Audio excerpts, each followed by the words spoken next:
Hello, Get Speaking Gigs YouTube subscribers, Facebook group members. This is Tim David here in the backyard of my home. Take a look. Beautiful day. Reason I'm showing you that is a lot of people had questions. Hey, Tim, did you do it? Right? Did you do it? Did you make $500,000 in 5 months by May 31st, like your goal said you would? Because you wanted to keep your kids in their home, again, following the divorce and all of the other hoopla that's going on in your life. So, did you do it, Tim? I'll tell you what, ladies and gentlemen, they all said it was impossible. They all said I couldn't do it. I had my own agent tell me, oh, that many gigs worth of speaking gigs, that much money worth of speaking in 5 months, that is impossible. But let me tell you, Get Speaking Gigs family, did I do it? The answer is no. No, I did not earn $500,000 in 5 months. But that does not mean I am out of the house. We haven't had to sell the house, right? Just again, a quick update here.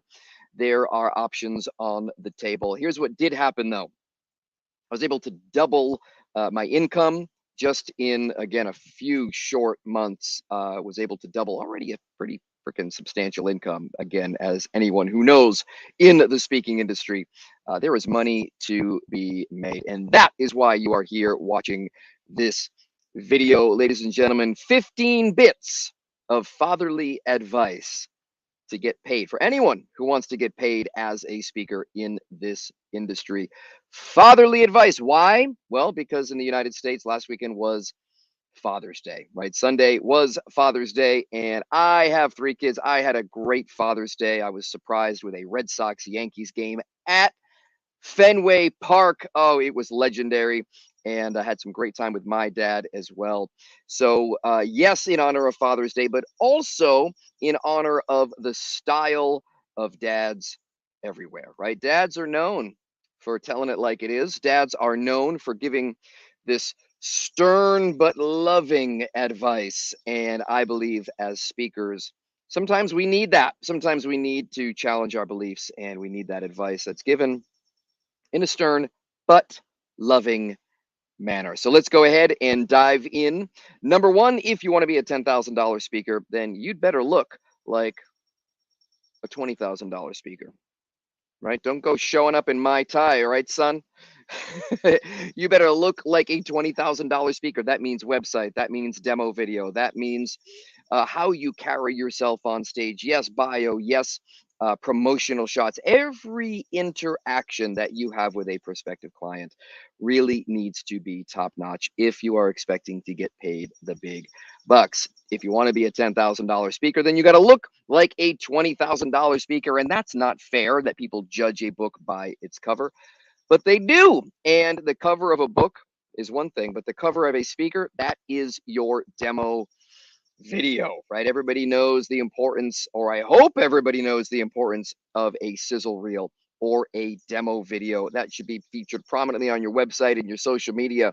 You should be able to grab their attention and communicate exactly what you speak about in minutes. And it should be in video form so that they can see you on their stage. Imagine it, see it, visualize it. And again, a great demo video does the work for you. If you do not have a demo video, then that is order of business number one. You've got to get your speaking on film. And hey, if you don't have any gigs coming up, please do join us in Natick, Massachusetts, August 11th, where we will be filming your speaker demo video, putting you on stage, lighting you, again, getting you prepped and ready to go, and even doing some B-roll to make sure that you have a great demo video. Take a look. There is a link in the description. In fact, I'll even put a link in right on your screen here. This is where you want to be. This is where you want to get to if you do not have a demo video. All right, next. Number two, you got to start somewhere. Start where you're at. You've got to start somewhere. Every speaker that you see that makes you depressed because they're so far ahead of you, they started somewhere, right? You've got to start where you're at. And hey, number three, you might as well start where the money is. All right. So don't think to yourself like, oh, if I could only speak to corporate audiences because that's where the money is. But you know what? I really should start in schools. What? you know what, to get experience? No, you're getting the wrong kind of experience, right? It takes the same amount of energy and effort to build up a steady flow of $1,000 speaking gigs as it does to build up a steady flow of $10,000 speaking gigs. So you might as well start where the money is, says the fatherly advice of today. Number 4, no one cares about you or your story. What's in it for them? You've got to make sure that your story or your message is relevant to the person who is sitting in the audience and the person who is writing the check. Number 5, get good, get gigs, then get great, right? It's not that you sit and work on your speech for 6 years until it's perfect and then go try to sell it. No, no, no. You've got to get good, got to have something that you want to say, got to be decent. Then you get gigs and you do those gigs, and that's how you get great. Get good, get gigs, then get great. Your speech is not written on the page, it is written on the stage. Number 6, they don't pay you for information, they pay you for transformation. Stop fire hosing information at your audiences and start distilling or clarifying information for them, because clarity beats quantity. They are not paying for information, they're paying for transformation.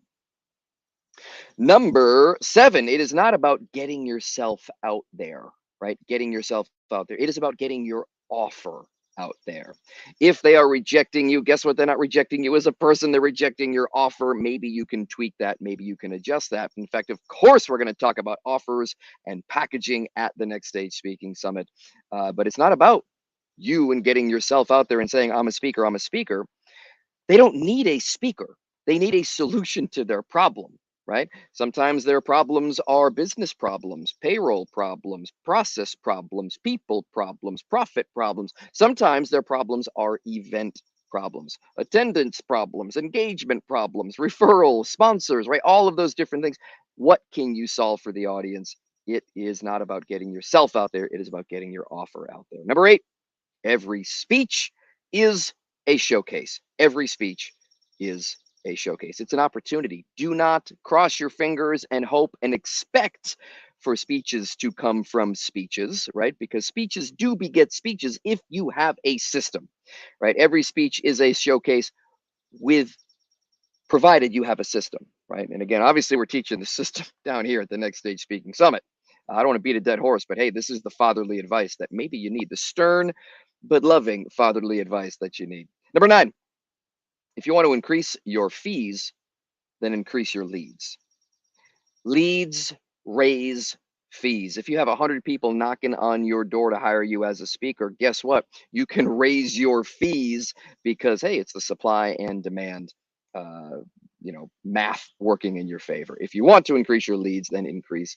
If you want to increase your fees, then increase your leads. Of course, I'm going to give you my infinite leads system, right? The way to get really as many speaker leads as you could possibly handle, not just this year, but your entire career. We are covering that entire process at the Next Stage Speaker Summit. Check it out in the link in the description, etc., etc. Number 10, you must be able to speak about what you speak about. You must be able to speak about what you speak about. It's not enough to have a message, right? You've got to be, someone who can communicate that message and communicate why it's valuable to the people sitting in the chairs and the people writing the check. You must be able to speak about what you speak about. Number 11, being good isn't good enough. You also must be bookable.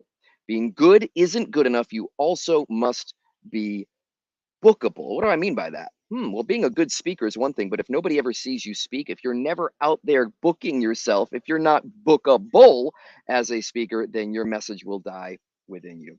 You will never have that opportunity to shine from the stage. So if you want to share your message with people, being good is not enough. You must also be bookable. Number 12, in terms of the bits of fatherly advice in honor of Father's Day, is a speech is the performance of a great idea. It's an art form. Respect the art. This is, again, a skill that you will learn over time, but take it seriously. They have a lot of options when it comes to choosing speakers. And if you're going to do anything, as Dad says, you might as well do it great. So respect the art form. Number 13, don't be intimidated by anyone. You're a peer, not a pest. You are a warrior, not a warrior. You don't need permission from anybody, just passion. And of course, a plan. Don't forget the plan you're going to need in order to get yourself booked and get yourself on these stages. And of course, we're going to talk about the plan for how to build a speaking business. We're going to do it in a weekend in August. There's the link. Number 14, be specific. Be specific with your messaging.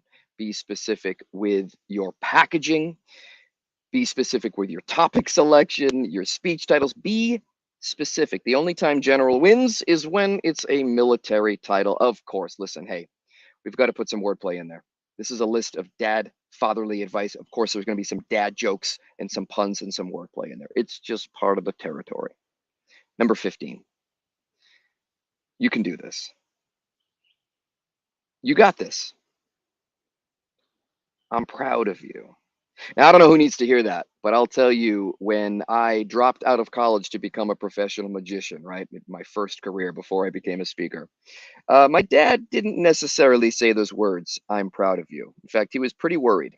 He was pretty concerned, and he thought I was throwing away my future. But I don't know who needs to hear this, but you got this. You can do this, and I'm proud of you. Maybe that's your future self telling you.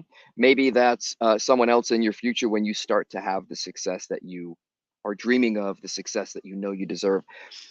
You may look back and or you may hear someone, maybe there's a voice that you specifically need to hear tell you that you got this. I am proud of you. It's incredible what you've been able to do.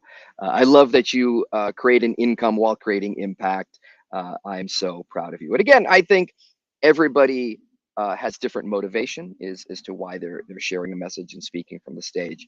But I'll tell you, when my dad finally sort of came around and said, "Wow, look at everything you've done and published," and you know, I'm proud of you. And he's become my biggest fan. And it is such a, I don't know, full circle moment, that I think is something that maybe even you need to hear. Maybe you need to tell yourself. I don't know, but you can do this.